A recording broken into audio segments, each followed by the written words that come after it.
Naglakad nga tayo para mag-load. Lakad tayo dito. Isang ibon na ang ilo-load ko. Ang babaeng stichelbout. Naglakad kasi ako mga kalapatis. Hindi ako nagsasakyan. Huli tayo mga kalapatis. Bit-bit ko na. Ang babaeng stichelbout. Bibitawan bukas. Gapan 9 siya. Good luck sa magkakarga ng ibon. Hindi nga tayo gumamit ang motor mga kalapatids para makapaglakad-lakad tayo. Malapit-lapit na nga tayo sa club natin mga kalapatids, FPR Kamuning. Nakikita ko na yung crates, lagayan ng mga ibon mga kalapatids.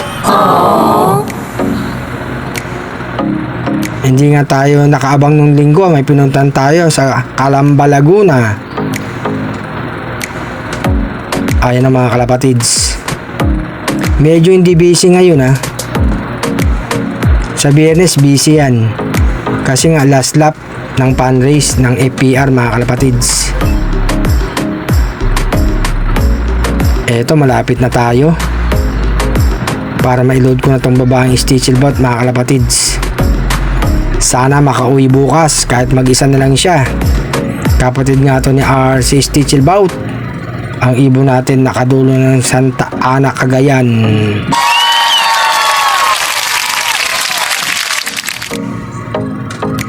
May mga nagload na ng ibon dito mga kalapatids. May mga ibon na sa loob.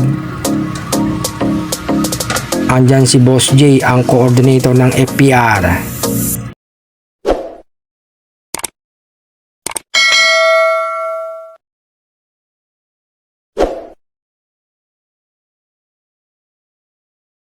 Ipasok na natin ang babaeng stichelbout mga kalapatids. Pasok na. Sa taas, sama-sama na mga kalapatids. Nakapag-load nga tayo ng ibon. Isang ibon lang, ang babaeng stichelbout. Dito dati nagbablog si Balong at saka si Pio Balbuena. Yan dito sa may puno. Diyan sila nagbablog. Ayan, ito yung lugar. Diyan, Scout de Gia. Eto nga yung dalawang parating dito papuntang Timog.